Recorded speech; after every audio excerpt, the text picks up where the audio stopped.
حسن چشتی غریب نواز رضی اللہ تعالیٰ عنہ کو یہ جو غریب نواز کا لقب دیا گیا تھا، ان کے پیر و مرشد اس کے متعلق بیان فرماتے ہیں۔ خواجہ غریب نواز کے جو ہم اثر ساتھی تھے، جو مجاہدے کر رہے تھے، ایک دن ان کے پیر و مرشد کے پاس سب کا امتحان چل رہا تھا۔ پیر و مرشد نے کہا کون کون کہاں تک پہنچا، اپنی کرامات دکھاؤ۔ خواجہ اوحد الدین کرمانی وہاں پر موجود تھے۔ وہ کہتے ہیں اپنی جیب سے میں ہاتھ ڈال کر انہوں نے سونے کے سکے نکالے، اور ایک بزرگ تھے، انہوں نے اپنی چٹائی کے نیچے سے ہاتھ ڈال کر جوہری اور ہیرے نکال کر خواجہ عثمان ہارونی کے سامنے رکھے۔ ایک بزرگ تھے، انہوں نے مصلی جھاڑا اور ہوا پر نماز پڑھنے لگ گئے۔ سب مشائخ اپنے اپنے طریقے سے کچھ عبادتیں یا کچھ کرامات دکھانے لگے۔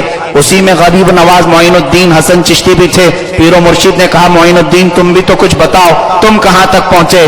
حضرت غریب نواز اپنے جبے میں ہاتھ ڈال کر گرم گرم 2 روٹیاں نکالتے ہیں اور اپنے پیر و مرشد کے پاس پیش کرتے ہیں، حضور یہ قبول فرمائے۔ تو سارے جو موجود تھے، دوسرے آپ کے ہم اثر وہ مشائخ تھے، لیکن سبوں نے مسکرا کر کے کہا ہم نے سونا نکال کر کے دکھایا، کسی نے چاندی جواہرات اور ہیرے نکال کر دکھائے۔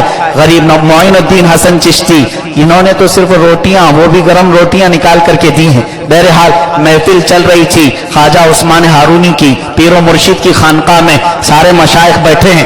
اچانک دروازے پر دستک ہوتی ہے، دروازہ کھولنے پر ایک فقیر آواز دیتا ہے اللہ کے نام پر مجھے کچھ دے دو، بڑا بھوکا ہوں، بہت دن کا سفر کیا ہو۔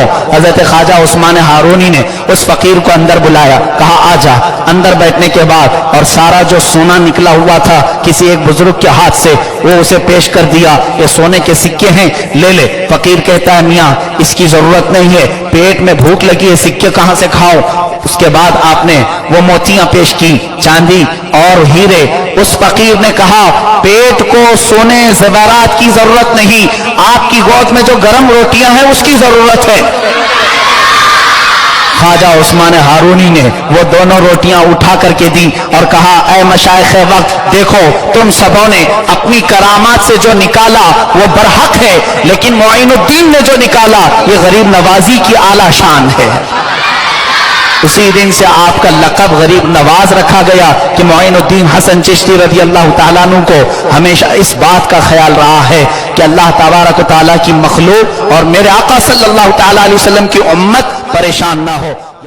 لیکن میں آپ کو بتاؤں اللہ تبارک و تعالیٰ نے ایک حکومت ایسی عطا کی ہے وہ غریب نواز سرکار کی کہ وہ بغیر الیکشن کے سلیکشن پر موجود ہے۔